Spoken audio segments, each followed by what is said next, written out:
àápù ṣẹlẹ̀ àápù. Ọ̀rọ̀ àwọn èèyàn wa tí wọ́n kó lọ lọ́yọ̀ọ́ ní Ọ̀yọ́ state l'Ógbómọ̀ṣọ́ ó ti gba bòmí yọ o. General Musa ti mú latest information jáde o. Ẹ jẹ́ àdébẹ̀. Bandits threatened to kill abducted Oyo pupils and teachers if troops moved closer. Minister of Defense Christopher Musa. Nigeria's Minister of Defense Staff Christopher Musa has disclosed that the abductor of the Oyo school children threatened to kill all the victims if security forces attempted to move closer to their hideout, saying the criminals were using the children as bargaining chips to secure the release of some of their commanders in military custodies. Explaining the delay in rescuing the abducted pupils, he said they have threatened that if we come any closer, they are going to kill all the kids. He added that the kidnappers believe holding the children for ransom could pressure the military into releasing some of their commanders. Musa also backed calls for tougher punishment for kidnappers, including the death penalty, saying there must be deterrence. The laws are soft, and that is why people take advantage. If they know once you commit an offense, there must be punishment. Let justice prevail. General Musa kan náà tí gbogbo wa mọ̀. Àwọn ni wọ́n mú latest jáde nínú information ṣé mo wí pé Makinde ò sọ nǹkan kan nípa ọ̀rọ̀ yẹn. Ipe nǹkan tí wọ́n fẹ́ lélẹ̀ ibi tọ́rọ̀ dé dúró lélẹ̀. Ó kàn bọ́ síta ó ń release fídíò ó fi yín lára balẹ̀. Ṣùgbọ́n General Musa ti jẹ́ kó yé wa wípé they were getting closer sí ibi tí wọ́n kó àwọn ọmọ yẹn sí nínú igbó Old Ọ̀yọ́ Park ńbẹ̀.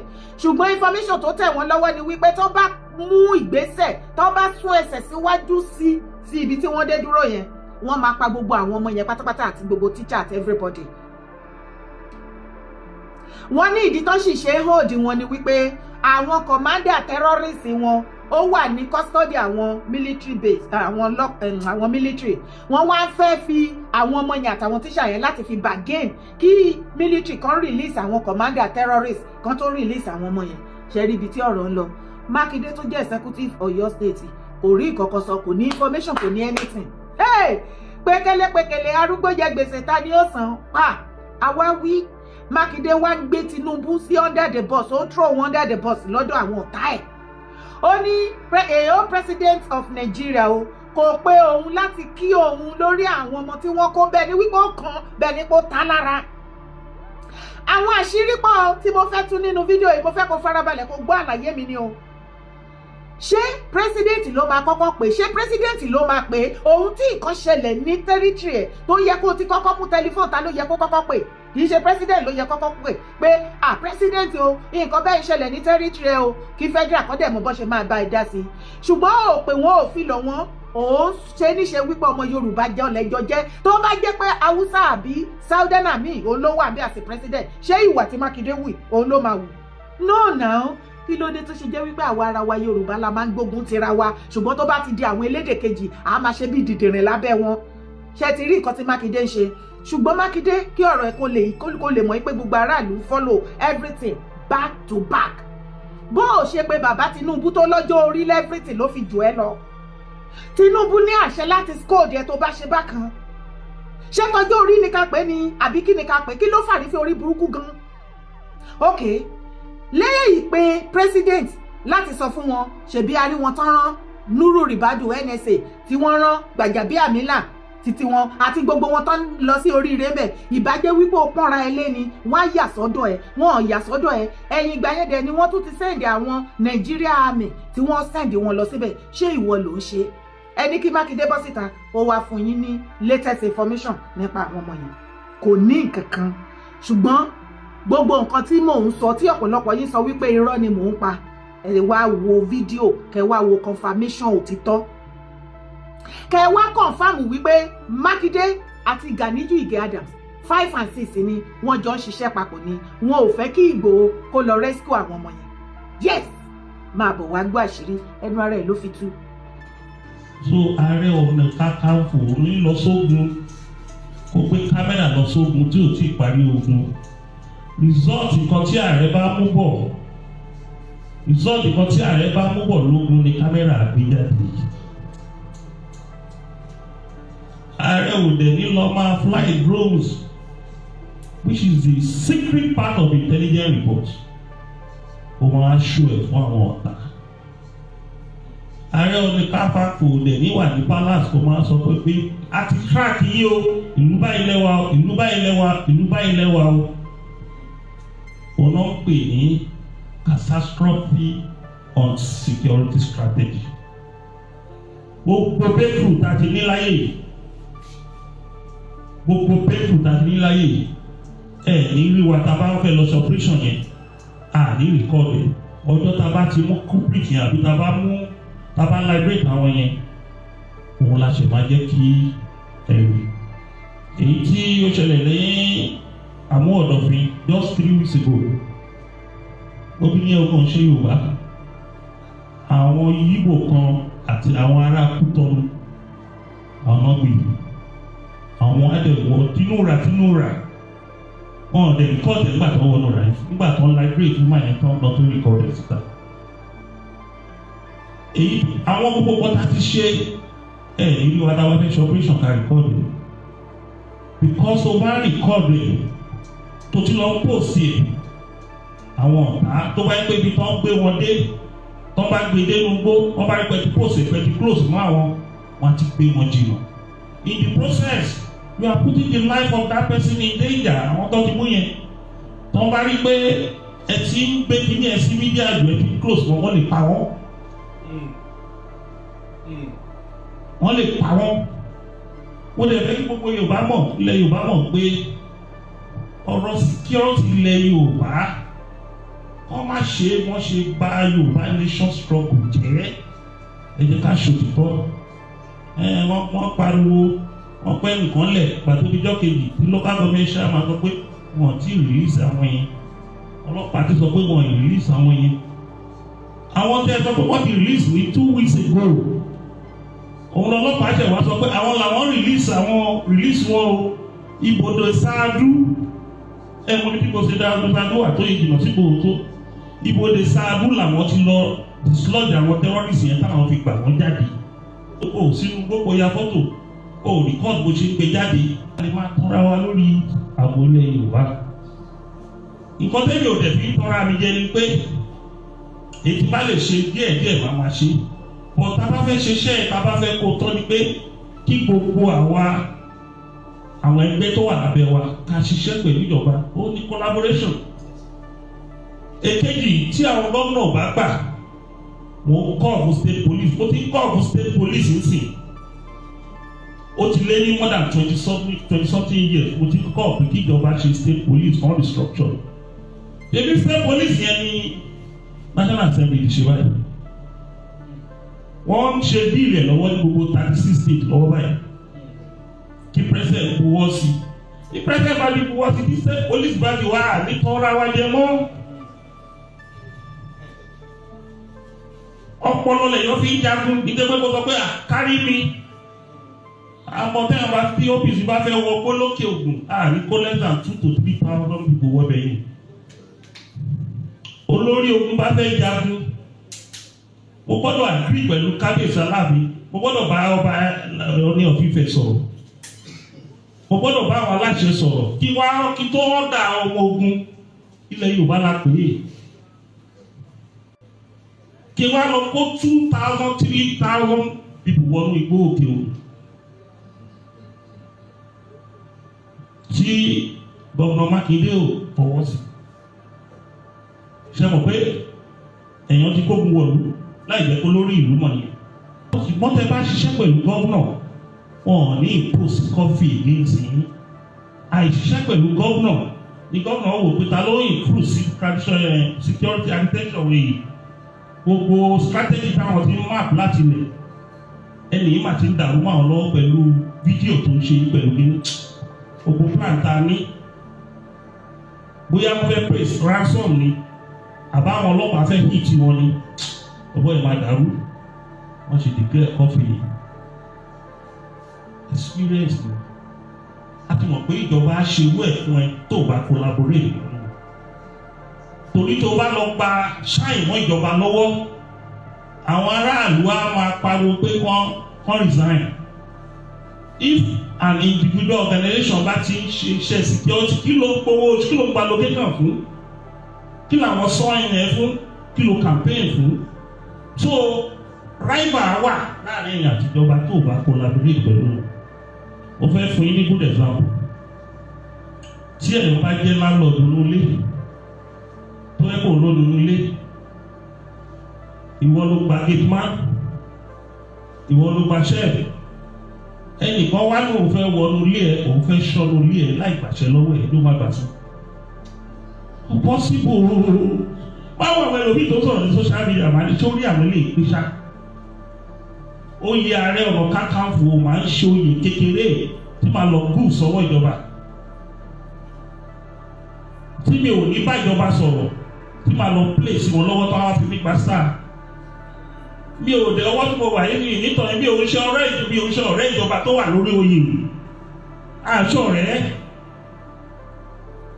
o ò fẹ́ ń lò ló ń dání ẹni tó ń fò káàkiri ọ̀rẹ́ ìjọba ni lọ́wọ́ gbogbo ẹ̀mọ́ mọ́ ọmọ fúnra wọn lóògùn jẹ́ fúnra wọn ni tí n bá sọ wípé Gani àti Makinde ń ṣiṣẹ́ papọ̀ ọ̀pọ̀lọpọ̀ yín máa ń rò pé àsọdùn ni òun gan fúnra lára á máa wò pé báwo ni gbogbo àwọn information yẹn ṣe ń dọ́wọ́ mi information pọ̀ ńlẹ̀ kí nǹkan má bàjẹ́ lèmi máa ń ṣe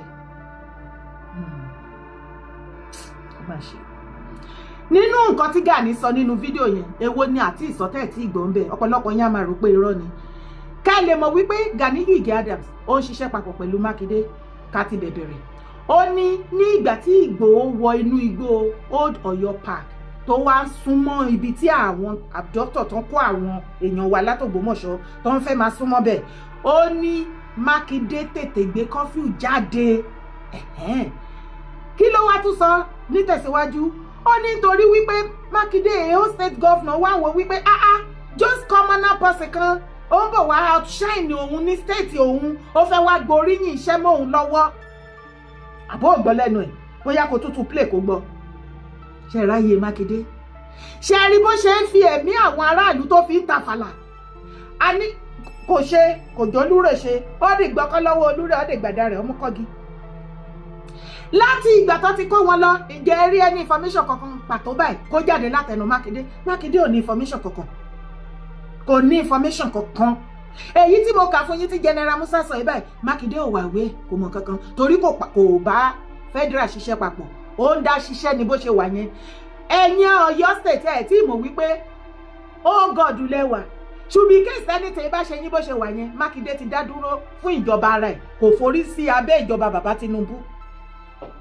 kò bá ìjọba bàbá Tinubu ṣe ó ń bá ìjọba bàbá Tinubu yòdì àti Tinubu fúnra lára ẹ̀ tí ò bá wá rí bẹ́ẹ̀ ó ní Makinde ó rí wípé Ìgbòho fẹ́ outshine ó fẹ́ gba shine ó fẹ́ gba glory pé òun lòun máa release àwọn ọmọ yẹn ó fẹ́ gbà mọ́ òun lára ó wá gbé curfew jáde òun ló mú tó fi wá gbé fídíò náà jáde tẹ́lẹ̀ má mọ̀ Gani ló máa pè é wọ́n jọ ń ṣe meeting ni wípé ṣé o máa lọ́jú kalẹ̀ tó jẹ́ kó yí bọ̀bọ̀ yẹn kó ṣe kinní kan just the same way tó fi lọ sọ́dọ̀ Aláàfin tó pòkọ ọ̀tẹ̀ tó pò fún bàbá Aláàfin òun náà ló ṣe fún Makinde ìpè Makinde Ìgbòho máa gba kinní yẹn mọ́ ẹ lọ́wọ́ wàá rí sí everybody àbádọ́nà Ìgbòho everybody á máa praise kiri òun ló fún Makinde ní àìdíà yẹn gbogbo àìdíà tí bá wá sọ fún yín wípé gbogbo lẹ́tà tí àwọn terrorist kọ Miyetti Allah ní Ọ̀yọ́ àti everything tí Makinde sọ nínú fídíò tó release press release ọjọ́ mẹ́ta wàá rí wípé iṣẹ́ ọwọ́ Gani Adams mo dẹ̀ ti sọ nínú fídíò gbogbo ọ̀nà ló fi ń kógun ja Ìgbòho ní ìlú ẹ̀ Gani òun ṣọmọ Ọ̀yọ́ state o Ìgbòho lọmọ Ọ̀yọ́ state o àwọn ọmọ Ọ̀yọ́ wá pé birikoto wọ́n wá bẹ̀rẹ̀ ọ̀tẹ̀ wọ́n wá dúró ti Gani lẹ́yìn àgẹ́sì original ọmọ wọn tó ń promote wọn tó ń gbórúkọ wọn ga àbí Gani jẹ́ Ìgbòho Ọ̀yọ́ Aláàfin tó fi jẹ́ Ààrẹ Ọ̀nà Kakanfò ìjọ wo lẹ́tìrì tó ti jáde tó ní àmì generalismus of Yorùbá land tó wá oríyìn kan tó fi gbé fún Aláàfin of Ọ̀yọ́ àbí Ọ̀yọ́ Aláàfin tẹ́ fi jẹ́ náà náà òun fi ń gba iyì ara ẹ̀ kiri ṣùgbọ́n Ìgbòho ó polongo yín torí tí gbogbo èèyàn tí ò mọ ibi tó ń pè ní Ìgbòho tó bá lọ sí orí Google tó bá ń wá ibi tó wà located sí wọ́n á mọ̀ wípé Ọ̀yọ́ state ni ìyẹn lẹ́yìn ọmọ Ọ̀yọ́ wá pé bíríkótó ẹ dúró sẹ́yìn àjèjì láti pa ọmọ ibi inú yín ìrù yín ó lè bà nìyẹn ẹ jẹ́ a máa continue back to the matter ó wá ní òun ò kì í ṣe Ààrẹ Ọ̀nà Kakanfò tó máa kọ́kọ́ wọgbó tó máa ṣe fídíò drone. Lákọ̀ọ́kọ́ náà Gani ó ti gbọ́rọ̀ ẹ̀ parí o, ẹ̀yin lẹ́ pè ní Sunday ehoro, Chief Sunday Adéyẹmọ Ìgbòho ni ó ti gbórun lójú ẹ o, a ti fún ẹ ní fòkúfò tí ń fọ̀fọ̀kúfò torí tó bá padà lọ lísì sí gbogbo fídíò tó ṣe confirmation gbogbo ọ̀rọ̀ tí mo ti sọ, most especially fídíò mi tí mo ti sọ nípa ẹ bó ṣe ṣiṣẹ́ pẹ̀lú Gani àti nǹkan tó ṣe ń gbógun ti Ìgbòho, òun ló ṣe confirm yẹn. Ẹ jọ̀ọ́ kí ló dé tí Ìgbòho ò gbé drone, kí ló dé tó ń show drone? Ṣebí ìwọ ló dá àwọn boys OPC síta tó ní content creator ni? Ọmọ ọlọ́mọdé fẹ́ proof fún wa wípé òun ṣe content creator àti wípé gan pàápàá ẹ jẹ́ ká lọ situation tó ń ṣẹlẹ̀ ní Iran lẹ́nu ọjọ́ mẹ́ta yìí. US àti Israel wọ́n papọ̀ wọ́n hit Iran, gbogbo wa la rí bí wọ́n ṣe send missiles yẹn tó ń lọ àfi káyì bí gbogbo àwọn building ní Iran bó ṣe catch fire. Àwọn ti Iran náà nígbà tó send sí Israel bọ́n ṣe ń lọ báyìí wọ́n kámẹ́rà ẹ̀ àbí wo ò rí ni, àjẹ́ pé ò kì í wọ nǹkan gidi, ò ń wá nǹkan gidi nìyẹn o. Ó wà lórí Google bí gbogbo nǹkan tó ń send síra wọn bó ṣe ń lọ láwọn pé ó dé ìṣebẹ ní gbọ́dọ̀ wá bí ló ń bọ̀. Tí wọ́n bá lo kámẹ́rà báwo ni gbogbo àgbáyé ṣe fẹ́ rí? Báwo ni gbogbo àgbáyé ṣe fẹ́ rí? Àjẹ́ wípé àsùnfọ́fọ́ ní ti fọ́n ní Gani ti sùn nínú ẹ̀mí, ó ti sùn nínú ara, ṣáàdù ẹ̀ ló ń sọ̀rọ̀, ó ti wà outdated, ó ti kó bí ilá, ó ti gbó. Situation tó wà nílẹ̀ ajá àwòyí ló mehoro òwòyí lé, ẹjẹ́ apá padà sínú Nàìjíríà wa gangan bí. Ẹ jọ̀ọ́ ṣé ẹ kì í rí fídíò tí àwọn sójà wa níbi tí wọ́n ti ṣe tàtàtà ara wọn pẹ̀lú terrorist inú gbó ní northern part of Nigeria, tí ìwọ àtẹ̀mí á máa sọ pé so inú Nàìjíríà náà ló ti dojú ogun yìí báyìí, ṣé Nàìjíríà náà lélẹ̀? Tí wọ́n bá record ẹ̀ tọ́wọ́n bá gbé jáde, báwo ni ìwọ àtẹ̀mí ṣe fẹ́ rí?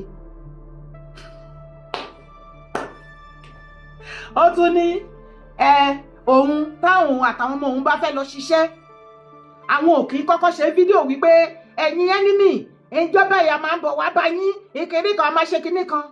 Jẹ́ kí Ìgbòho ṣe bó ṣe ṣe tiẹ̀, kò jẹ́ dandan kó ṣe bí ìwọ ṣe mọ̀ ọ́ ṣe. Ìwọ tó dẹ̀ ló mọ̀ ọ́ ṣe, gbogbo ọmọ kó o tó ajíire òríjìnà ọmọ ọkọ Yorùbá wọn ni kò bọ́ síta kó wá ṣe bó ṣe mọ̀ ọ́ ṣe, ṣùgbọ́n ilẹ̀kùn mú ẹ lọ́wọ́, hàn bí ẹ dá bẹ́ẹ̀. Èmi dára mo double challenge tó o bá tó. Gani Ige Adams, èmi yèyé dára kò wé akéde Oòduà 1. Mo challenge ẹ Gani, ó yá kó àwọn ọmọ ogun ẹ wọnú igbó lọ láì gbàṣẹ lọ́wọ́ gọ́vnà. Wọnú igbó lọ ìwọ̀nba tí Ìgbòho ṣe yẹn, ó yá try kó lọ ṣe títì ẹ o. Mo double challenge ẹ. Wọ́n gbọ́ ọkùnrin tó ń sun rárá fọkùnrin ẹgbẹ́ akọ iṣẹ́ ló ṣe. Tí Ìgbòho ò bá ṣe àwọn ìwọ̀nba fídíò yẹn, ṣe bí ìwà àtàwọn boys ẹ ti sọ fún pé content creator ni irọ́ ló pa, ó dẹ̀ tún wá fi hàn kẹ́ lè mọ̀ pé òun ṣe content creator. Ó tún ti sọ di ọ̀ràn mọ́ra ẹ lọ́wọ́. Káàsà ìlara yìí pọ̀ o, kò wá tiẹ̀ jẹ́ kó mọ nǹkan tó yẹ láti sọ àtèyí tí ò yẹ láti sọ mọ́. Ó tún ọ̀rọ̀ ẹnu ẹ wá wọ́ sí ju àwọn boys ẹ tó dà sí ìgboro. Ṣé orílẹ̀ tó sọnù fídíò yìí?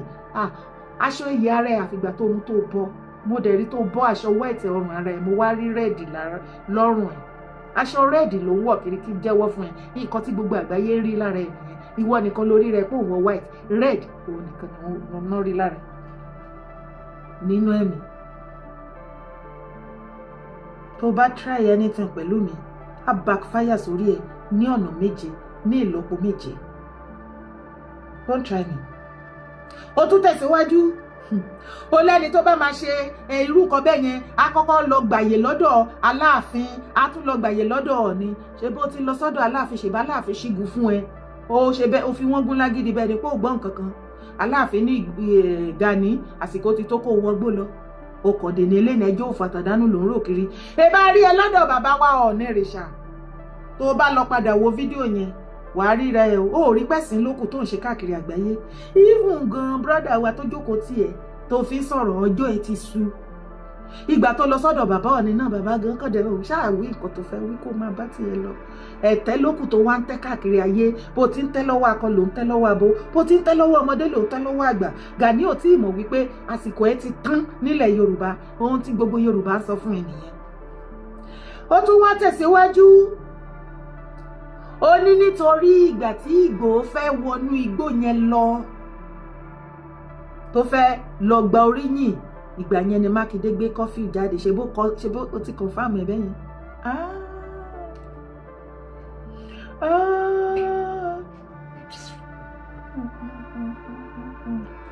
Ìgbà tó bá wá paríparí ẹ̀ oníṣi Sunday Ìgbòho ọ̀rẹ́ àwọn ètò ìṣèjọba lọ́wọ́lọ́wọ́ ni wọ́n ṣe bí wọn náà ti enjoy the same privilege sẹ́yìn ẹ bá wa pé Ganiyu Ige Adams sórí henceforth lórí ọ̀rọ̀ Ìgbòho o mama gbogbo everything tó gùdù nínú ayé bó bá ṣe ń gbógun tì ló mama minus mi ìdẹ̀ṣẹ́pè fún ẹ o nǹkan tí mo rí fún ẹ nínú ẹ̀mí ni o àwọn tó bá love ẹ kó sọ fẹ́ kó gbẹnu dúró the more tó bá lè kó ẹnu ẹ ní ìjánu lórí ọ̀rọ̀ Ìgbòho kò sì ní jẹ́ kó má gbógun tì í òun ló yìí fi lè lórí nílẹ̀ Yorùbá torí mo ti sọ kíní fún ẹ mo ló máa lè débi wípé kó tó bá máa fi lajú bẹ́ẹ̀ tó rò pé o sì lérò lẹ́yìn ìwọ nìkan ló ń dúró kó má wà frustrated kó má di wípé wàá lọ gbé nǹkan jẹ ó dẹ̀ ń ṣán oko yẹn sí àwọn tó bá súnmọ́ ẹ tó bá mọ̀ nǹkan tó máa hẹ́ǹdì ọ̀rọ̀ ẹni mò ń sọ fún ẹ yìí o Ìgbòho ṣe é pa ayé àti ọ̀run dúró tì ní o lè máa ṣe fún àwọn kan kó ti ṣe fáwọn kan lórí Ìgbòho kò lè ṣeé ṣe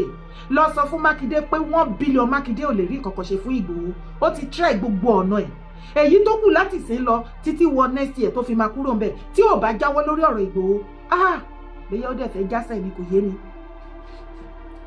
ẹni orí dá orí ti dáná ẹ̀yin ọmọ Yorùbá ṣe rí àṣírí ṣe rí gbogbo nǹkan tó ṣẹlẹ̀ pé Ganiyu Ige Adams àti Makinde àti àwọn terrorist Ọ̀yọ́ àwọn Miyetti Allah wọ́n ṣe ṣiṣẹ́ papọ̀ lélẹ̀ gbogbo Fúlàní tẹ̀rí tó bọ́ síta Gumi tó bọ́ síta tó ní kọ́ lọ wọ́n ní Ìgbòho àti Fúlàní tó ń ṣe fídíò Gani ló wà brain behind everything gbà mí gbọ́ ó dẹ̀ gbà gbọ́ kò kàn mí ibẹ̀ ni kọ́kọ́ là ń lo tìmù tẹ̀lé mi. ìbá mi lè kọ́ ìpínlẹ̀ wọn ẹ̀kẹ́ sọ fún Makinde kó gbọ́ o ṣòkòtò kọ́ lájọ wọ̀ yìí ìbàntẹ́ òkè tó máa tú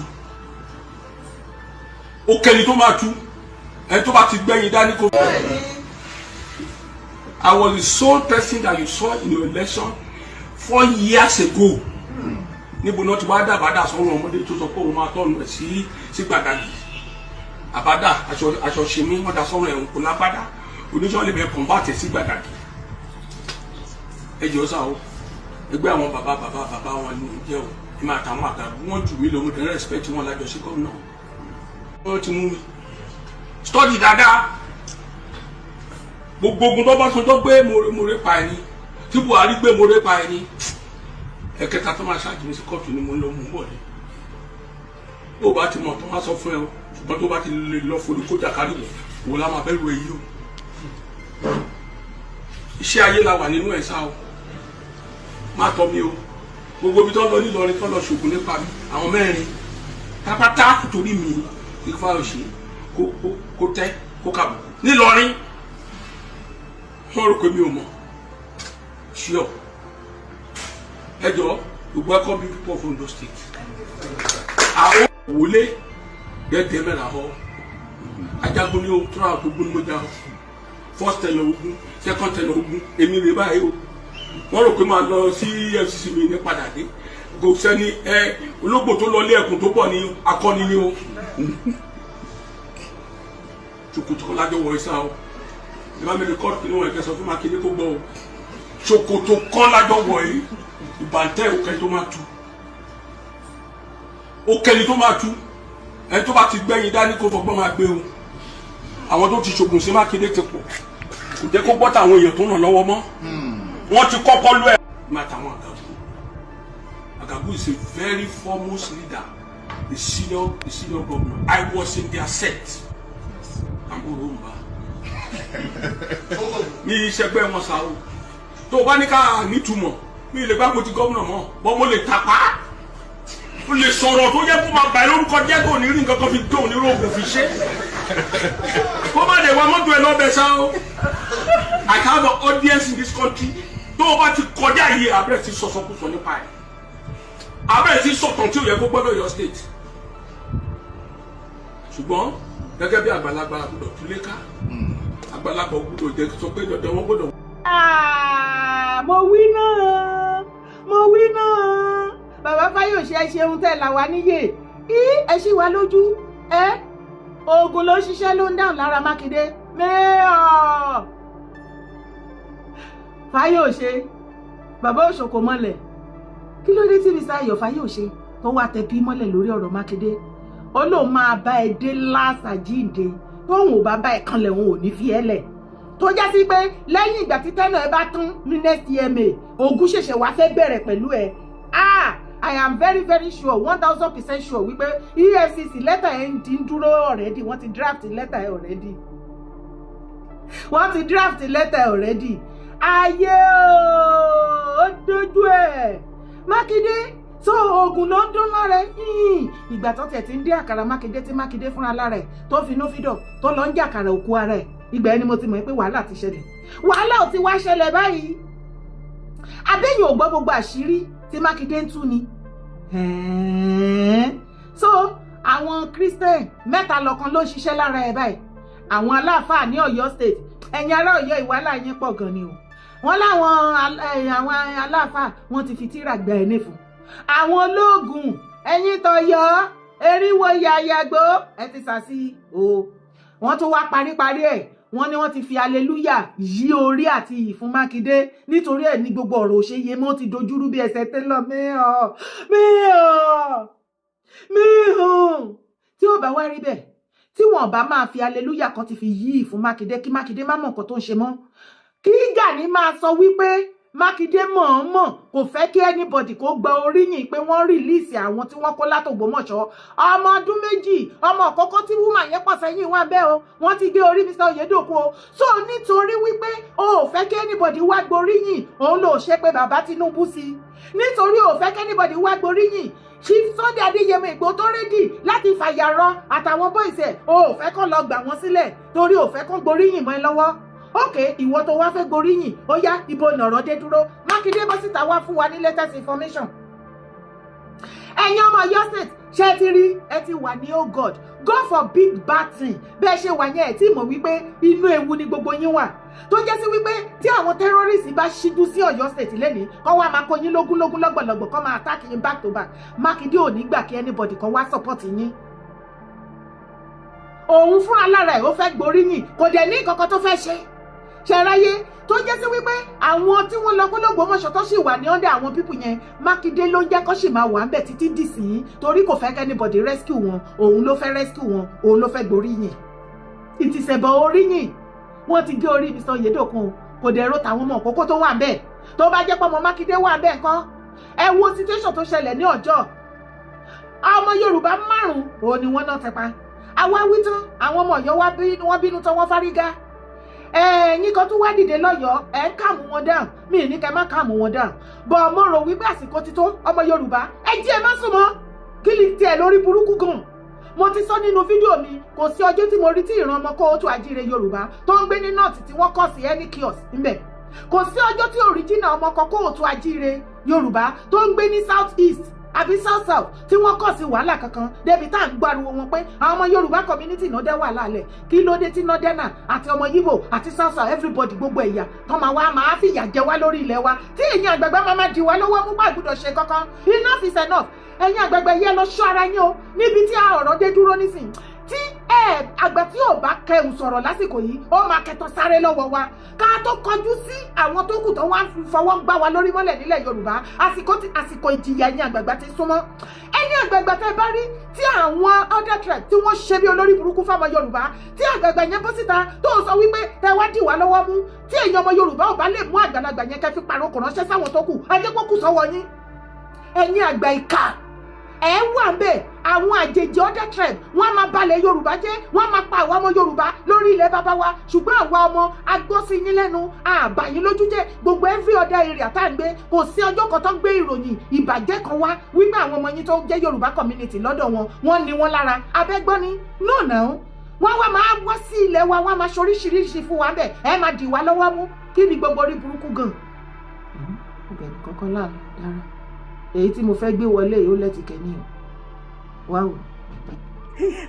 àbòkí ti jógùn gbé o orílẹ̀-èdè dá wà ìkọ́nà sábà bàtí rí wa ó bẹ̀ ṣàlékún oore fún wa ká máa rówó ra dátà tí ẹ̀ bá ti ní dátà kò sí róònù mọ́ ọlọ́mọdé alápá tẹ́ńṣọ̀n jẹ́jẹ́ lológun gbogbo ẹ̀sẹ̀ kùlé tí ń ta kólé lórí àbòkí oníbólà àbòkí oní iron condemn ó ti bọ̀ bẹ́ẹ̀ ó gbógun ológun ẹ̀yẹ́ wo Ogo ti fogun. àbòkí kí ló di wetin you thief oògùn àbòkí wetin you thief oògùn wetin you thief oògùn. Aboki ni iron condemn go ti fogun.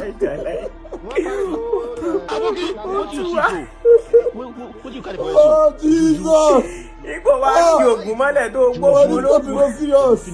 Ìwé ìyẹ̀wò lélẹ̀ torí ọ̀nà. Everybody dey craze for this country. Everybody dey craze. Everybody dey craze. What is this now?